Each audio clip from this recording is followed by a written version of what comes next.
இதுவரை மேலும் 35 பேர் போன சந்தேக நபர்களை குற்றவாளிகளை இலங்கைக்கு கொண்டு வர எம்மால் முடிந்துள்ளது. அதேபோல் உங்களுக்கு தெரியும் 93 சந்தேக நபர்களுக்கு சிவப்பு அறிவித்தல்கள் பிறப்பிக்கப்பட்டுள்ளன. எதிர்வரும் காலங்களில் இந்த வருடத்திலும் அடுத்த 1, 2, 3 வருடங்களுக்குள்ளும் விரைவாக இந்த அனைத்து சந்தேக நபர்களையும் இலங்கைக்கு கொண்டு வர நாம் நடவடிக்கை எடுப்போம். இந்த அரச பொறிமுறைக்கு இன்டர்போல் எமக்கு உதவியாக இருக்கின்றது. சர்வதேச குற்றவியல் போலீஸ் அமைப்பு. அதேபோன்று இப்போது இந்த நபர்களை இலங்கைக்கு கொண்டு வந்த பின்னர் இதுவரை அவர்களால் சட்டவிரோதமாக ஈட்டப்பட்ட சொத்துக்கள், சட்டவிரோதமாக சம்பாதிக்கப்பட்ட அதிக மதிப்புமிக்க சொத்துகள், இந்த சொத்துகள் எவை? குறிப்பாக வாகனங்கள், காணிகள், சொகுசு வீடுகள், பணம் மற்றும் தங்க நகைகள், இவை அனைத்தையும் அரசுடைமையாக்குவதற்கு குறிப்பாக இலங்கை போலீஸ் குற்றப்புலனாய்வு திணைக்களம் மற்றும் போலீஸ் மாதிபரின் நேரடி பங்களிப்புடன் ஒரு திட்டத்தை நடைமுறைப்படுத்தியுள்ளோம். அதற்கு அமைய 2024, 2025, 2026 ஆகிய 3 வருடங்களிலுமே இதனை எம்மால் செய்ய முடிந்துள்ளது. குறிப்பாக 2024ஆம் ஆண்டில் 1490 மில்லியன் பெறுமதியான சொத்துக்களை அரசுடைமையாக்குவதற்கான ஆரம்பகட்ட நடவடிக்கையை நாம் எடுத்துள்ளோம். அதேபோன்று 2025ஆம் ஆண்டில் 1549 மில்லியன் பெறுமதியான சொத்துக்களை அரசுடைமையாக்குவதற்கான ஆரம்பகட்ட நடவடிக்கையை எடுத்தோம். அதற்கமைய அந்த சொத்துக்களை முடக்குவதற்கும் நடவடிக்கை எடுத்துள்ளோம். அதேபோல 2026ஆம் ஆண்டு ஜனவரி 1ஆம் தேதி முதல் இதுவரையான காலப்பகுதிக்குள் 839 மில்லியன் ரூபாய் பெறுமதியான சொத்துக்களை அரசுடைமையாக்குவதற்கான ஆரம்பகட்ட நடவடிக்கைகளை ஆரம்பித்துள்ளோம். 2025 அக்டோபர் 30 முதல் நேற்று வரையான காலப்பகுதிக்குள் 2259 கிலோ 129 கிராம் ஹெரோயின் போலீசாரினால் கட்டுப்பாட்டுக்குள் கொண்டுவரப்பட்டுள்ளது. அதேபோன்று 2653 கிலோ 545 கிராம் ஐஸ் போதைப் பொருளும் போலீஸ் கட்டுப்பாட்டுக்குள் கொண்டுவரப்பட்டுள்ளது. 293 கிலோ 755 கிராம் கொக்கைன் போதைப் பொருளும் போலீசாரால் கைப்பற்றப்பட்டுள்ளது.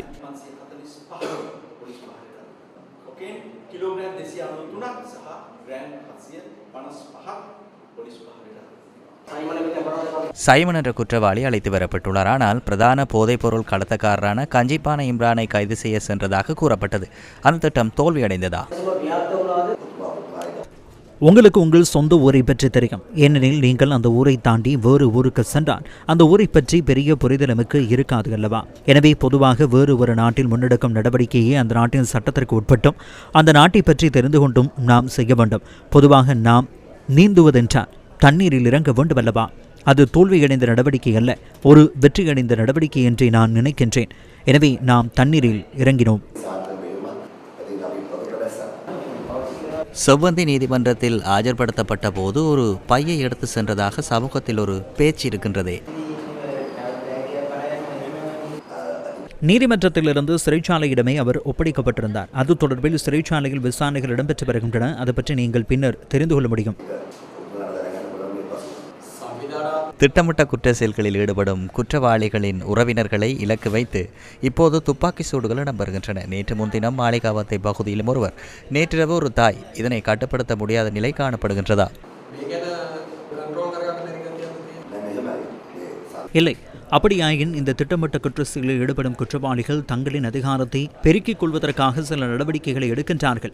உண்மையில் எந்த ஒரு உயிரையும் அழிப்பதை எம்மால் அங்கீகரிக்க முடியாது. இலங்கை போலீஸ் என்ற ரீதியில் இந்த ஒவ்வொரு சம்பவம் குறித்தும் விசாரணைகள் நடத்தப்பட்டு வருகின்றன. இவ்வாறான சம்பவங்கள் நடப்பதற்கு காரணம் அந்த குழுக்கள் தங்களின் பலத்தை உறுதிப்படுத்திக் கொள்வதற்காகவே செய்கின்றார்கள். எனவே இது தொடர்பில் போலீஸ் மாதிபரின் தலைமையில் கடுமையான வேலைத்திட்டம் ஒன்று இலங்கை போலீசாரினால் முன்னெடுக்கப்பட்டு வருகிறது. எதிர்காலத்தில் இதனை பெருமளவில் கட்டுப்படுத்த முடியும் என்று நினைக்கின்றேன். இந்த குற்றவாளிகள் இருக்கும் வேலையமைப்பை கண்டறிந்து போலீசாரால் முன்னரே நடவடிக்கை எடுக்க முடியாதா? இப்போது நாளுக்கு நாள் 24 மணித்தியாலங்களுக்கு 2 துப்பாக்கி சூடு சம்பவங்கள் பதிவாகின்றது அல்லவா? தற்போது நாம் அந்த அனைத்து குழுக்கள் பற்றியும் அடையாளம் கண்டுள்ளோம். அதேபோல் அச்சுறுத்தல் உள்ள நபர்களுக்கு அது குறித்து விழிப்புணர்வை ஏற்படுத்தியுள்ளோம். எதிர்காலத்தில் ஒரு பிரம்மாண்டமான வேலைத்திட்டத்தை நாம் முன்னெடுக்க உள்ளோம். தற்போதும் முன்னெடுத்து வருகின்றோம். ஆனால் ஒரேடியாக இது நமக்கு இலகுவானதல்ல. ஏனெனில் நீண்டகாலமாக திட்டமிட்டு வார்த்தையிலேயே திட்டமிட்ட குற்ற செயல்களில் ஈடுபடுவோர் என்பதால் அது ஒரு பெரிய அமைப்பு. எனவே எமக்கு சிறிய காலம் தேவைப்படுகிறது. ஏனெனில் இப்போதுதான் நாம் அந்த முறைமைக்குள் வந்துள்ளோம். எதிர்காலத்தில் இதனை பெருமளவில் கட்டுப்படுத்த முடியும் என நினைக்கின்றேன்.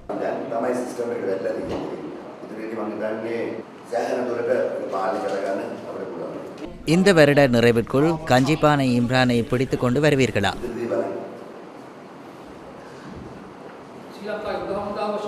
இலங்கை இராணுவம் இந்த நடவடிக்கையில் போதைப்பொருள் வலையமைப்புடன் தொடர்புடைய அனைவரையும் பற்றியும் தகவல்களை சேகரிப்பதையே முதன்மை நோக்கமாக கொண்டுள்ளது. உள்நாட்டு மற்றும் சர்வதேச ரீதியில் நமக்கு இருக்கும் புலனாய்வு வலையமைப்புகள் அனைத்தும் இதற்காக பயன்படுத்தி வருகின்றோம்.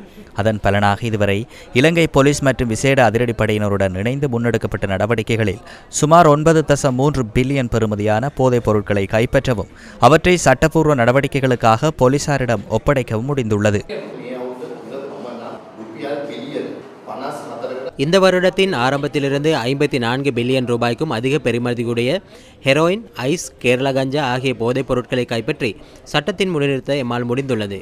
இதற்கு மேலதிகமாக இந்த நடவடிக்கைகள் மூலம் 9 உள்நாட்டு பலநாள் மீன்பிடி படகுகளையும் ஏனைய சிறிய மீன்பிடி படகுகளையும் மொத்தமாக 17 மீன்பிடி படகுகளை கைப்பற்ற முடிந்துள்ளது. குறித்த கைது நடவடிக்கைகளின் போது கடற்படையினரால் இதுவரை 259 சந்தேக நபர்கள் சட்டத்தின் முன் நிறுத்தப்பட்டுள்ளனர். புள்ளி விவரங்களுக்கு அமைய கடற்படையினரால் 1080 கிலோகிராமுக்கும் அதிகமான ஹெரோயின், 590 கிலோகிராமுக்கும் அதிகமான ஐஸ் போதைப் பொருள், 688 கிலோகிராமிற்கும் அதிகமான கேரளா கஞ்சாவும் எம்மால் கைப்பற்றப்பட்டுள்ளன.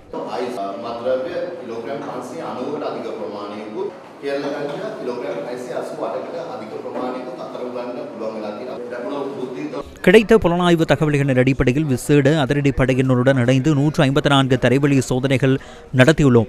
300க்கும் மேற்பட்டவர்களை கைது செய்துள்ளதுடன் சட்டவிரோத நடவடிக்கைகள் இடம்பெறும் இடங்களை அடையாளம் கண்டு குறிப்பாக 22 ஏக்கருக்கும் அதிகமான கஞ்சா செய்கை நிலங்களை அடையாளம் கண்டு அழிப்பதற்கு விசேட அதிரடிப்படையினருடன் இணைந்து நடவடிக்கை எடுத்துள்ளோம். எதிர்காலத்திலும் எமது நடவடிக்கைகளை இதேபோன்று விரிவுபடுத்தவும் குறிப்பாக கடற்படை, இராணுவம், போலீஸ், விசேட அதிரடிப்படையினருடன் இணைந்து செயற்படவும் திட்டமிட்டுள்ளோம். பாடசாலை மாணவர்களை இலக்கு வைத்து முன்னெடுக்கப்படும் இவ்வாறான அனைத்து கடத்தல்களுக்கும் எதிராக தற்போது கூட்டு நடவடிக்கை முன்னெடுக்கப்பட்டு வருகிறது.